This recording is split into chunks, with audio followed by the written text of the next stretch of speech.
I can't say I never loved this or that. It's just that I didn't know it at the time.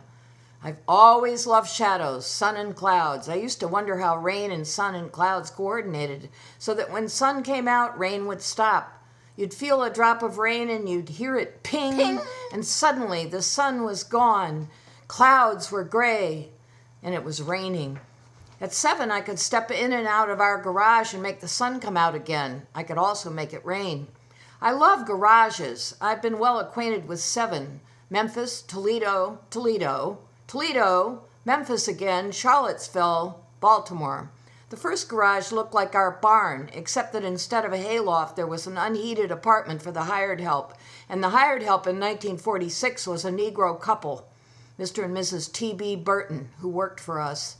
I loved them, and later I knew I should have hated the way they lived that year.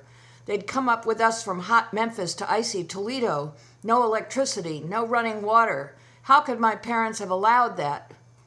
That first garage held Dixie, our 1939 green Ford with a running board.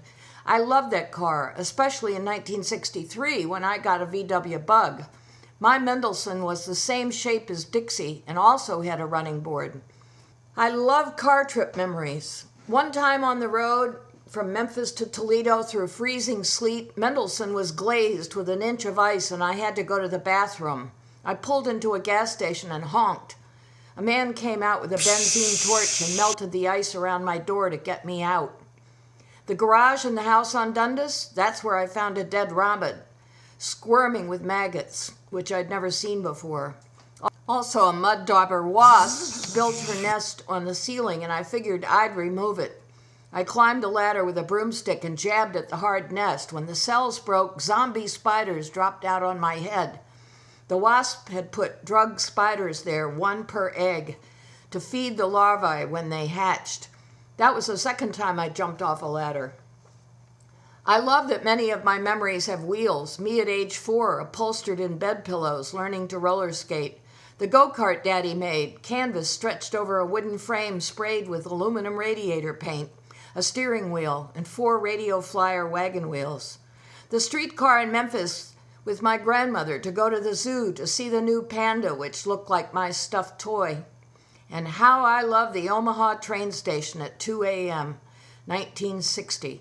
The train from Boulder to Chicago would pull into the station to let a classmate off. First, I'd see the big moths and the yellow sulfur light, then her running toward her parents, who stood like parents would in a hopper painting with their arms reaching out for her.